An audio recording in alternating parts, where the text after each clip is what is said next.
Hello, and welcome to the Clinical Care Options Oncology Podcast. I'm your host, Tim Quill.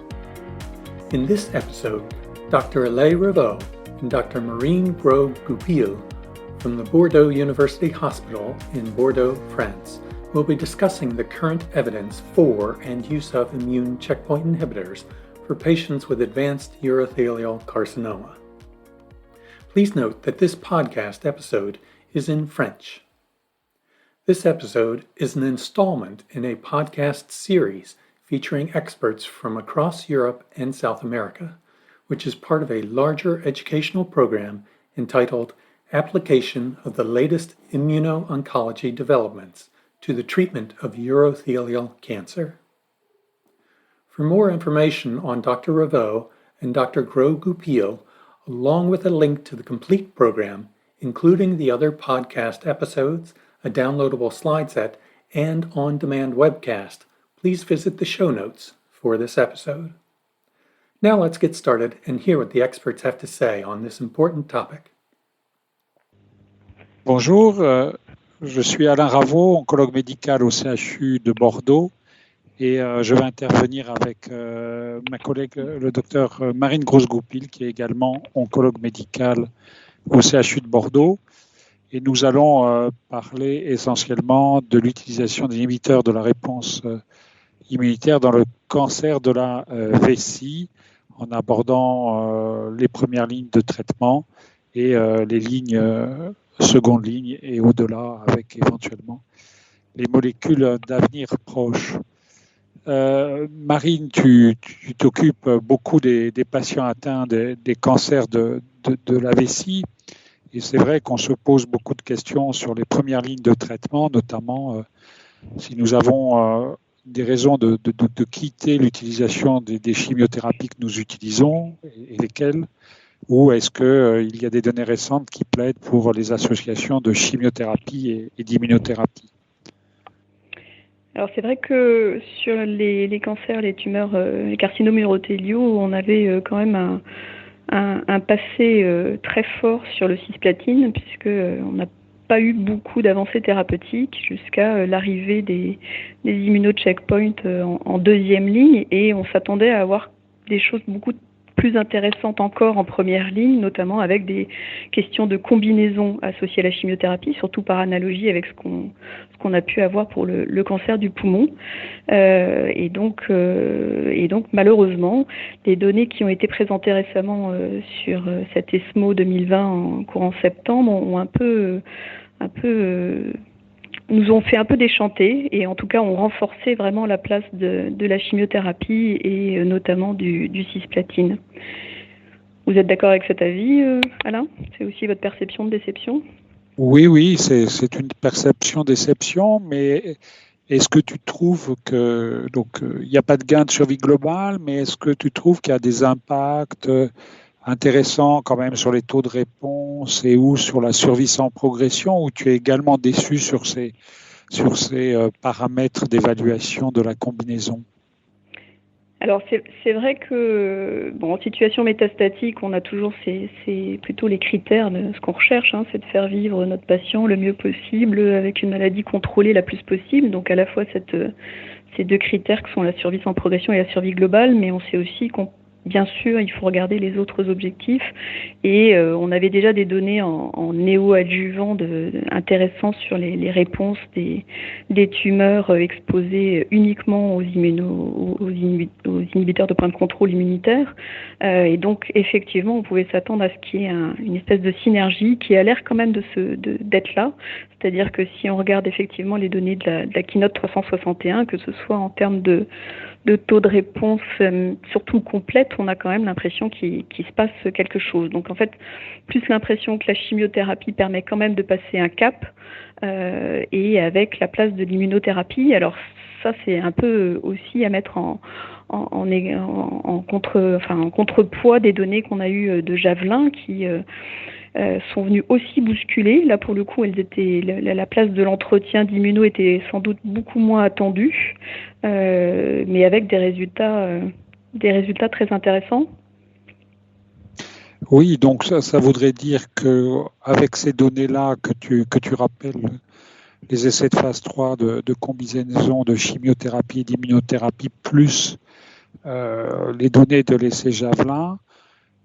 Donc tes recommandations en général des patients en première ligne, donc c'est le maintien de la chimiothérapie.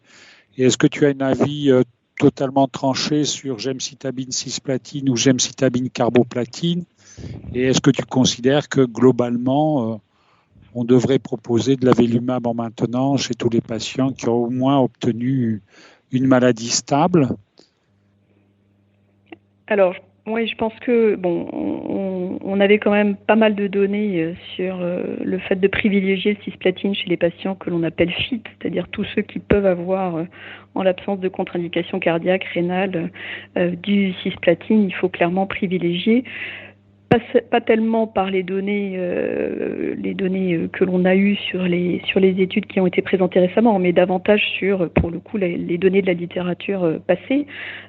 Pour Javelin, la subtilité était que les patients, de toute façon, devaient être répondeurs ou stables après une chimiothérapie, qu'elle soit à base de carboplatine ou à base de cisplatine. Donc cette information-là, on l'a un petit peu moins, même si on regarde les analyses en sous-groupe, on a quand même le sentiment que les patients qui ont eu le cisplatine peuvent avoir un bénéfice un peu plus prolongé. Donc je pense que clairement il faut rester sur le Graal absolu de rechercher à avoir le cisplatine chez les patients qui peuvent l'avoir. Et puis les nouvelles données présentées ont par contre remis un petit peu au goût du jour le carboplatine que certains avaient déjà un petit peu enterré entre guillemets en disant l'immuno sera la solution. Et finalement que l'on regarde les données de l'essai Danube avec le durvalumab ou même les données de la keynote 361 avec le bras pembrolizumab, on voit bien que non, le carboplatine, certes, est un peu inférieur au cisplatine, mais a toute sa place. Je pense que vous êtes d'accord avec moi. Oui, je suis d'accord avec toi et tout ça plaide qu'il faut des solides arguments pour ne pas utiliser des sels de platine en première ligne.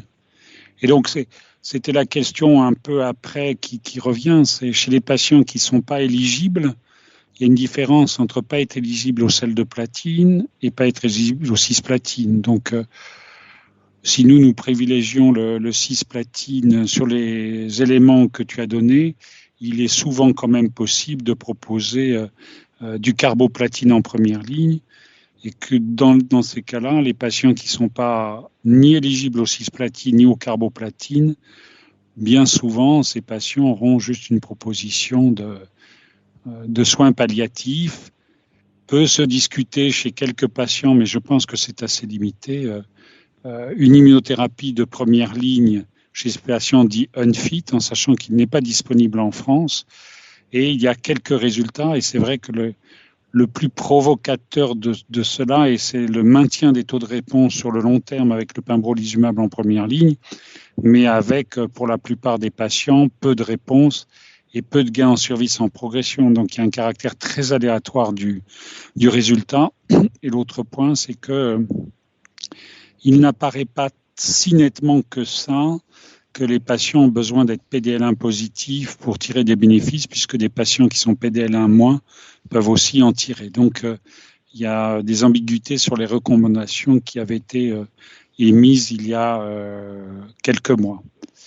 Et on va finir cette séquence première ligne.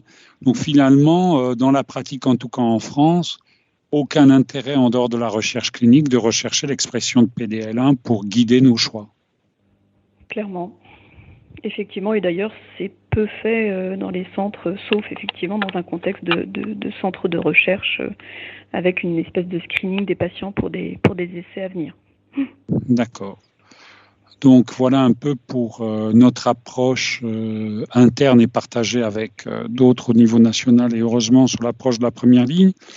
Donc maintenant, en considérant que l'avelumab est disponible en tout cas en France en ATU et sera probablement approuvé dans quelques mois, chez les patients qui recevaient une chimiothérapie, est-ce qu'on considère que la deuxième ligne reste le pembrolizumab? Première question. Et est-ce que si l'avelumab est validé dans quelques temps, on peut imaginer que cela va quand même modifier la deuxième ligne? Quel est ton avis?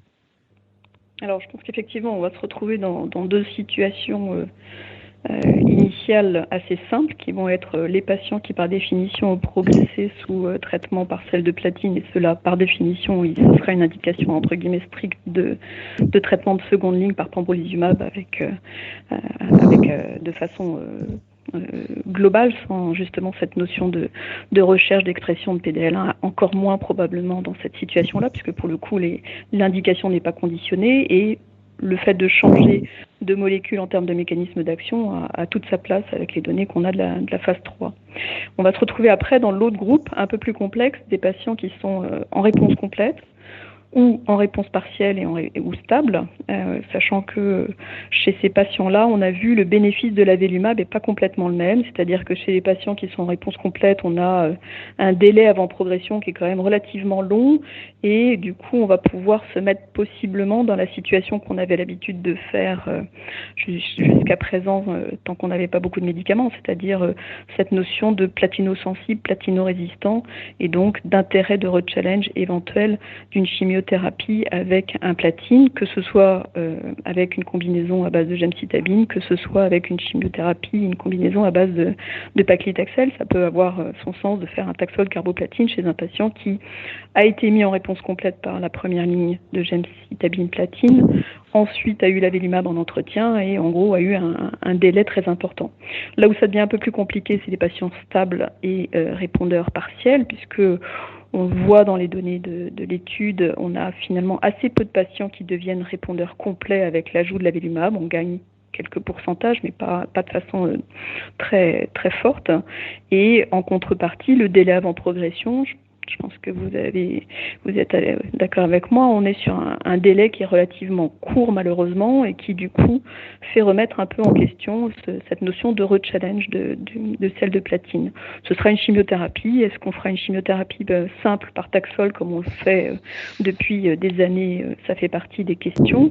Et puis bien sûr, on espère surtout dans les nouvelles options thérapeutiques dans le cadre des essais thérapeutiques avec notamment les anticorps conjugués.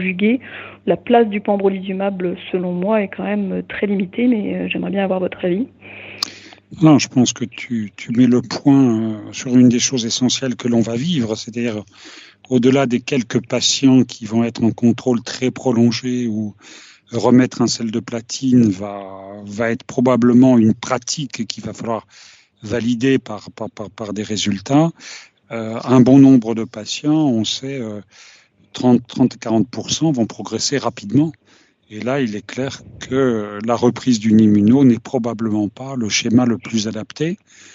Et je pense qu'on ne le fera pas et on sera donc en difficulté. Donc, il renvoie à ce que tu as dit, c'est les résultats assez impressionnants, notamment de l'infortumab védotine, qui est probablement la molécule d'avenir assez proche déjà dans cette situation et qui gagnera peut-être des lignes antérieures. Est-ce que tu considères que c'est probablement le plus gros challenger de l'utilisation donc en deuxième ligne, finalement, qui ait eu de l'immuno efficace peu de temps ou un certain temps, à moins de rechallenger, comme tu l'as très bien dit, les patients sous cisplatine? Est-ce que tu considères que c'est la molécule la plus avancée et des résultats assez impressionnants?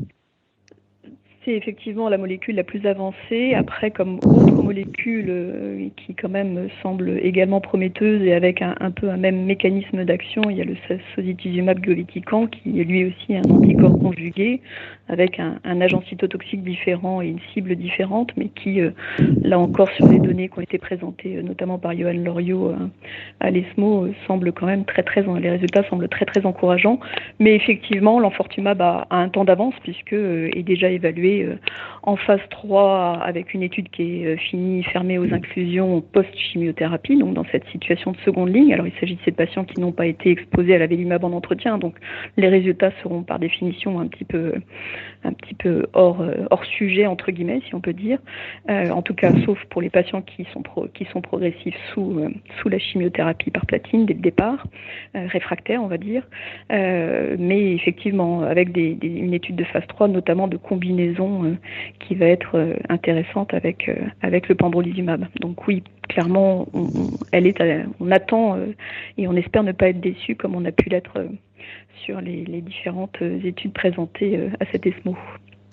Donc on peut penser que les temps thérapeutiques dans un avenir proche resteront une chimiothérapie à base de sel de platine, et en tout cas chez nous avec une préférence pour l'association gemcitabine cisplatine.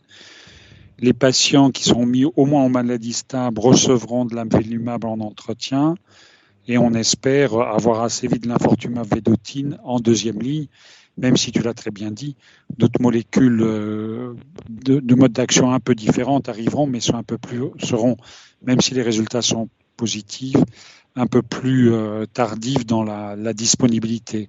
Ce qui veut dire quand même que, après avoir vécu avec des premières lignes un peu compliquées, plus une immunothérapie de deuxième ligne, mais avec des résultats, on va dire, à la fois satisfaisants mais modestes, on a l'impression qu'on est peut-être en train de franchir un pas supplémentaire pour une grande majorité de patients, non? C'est un peu ton impression?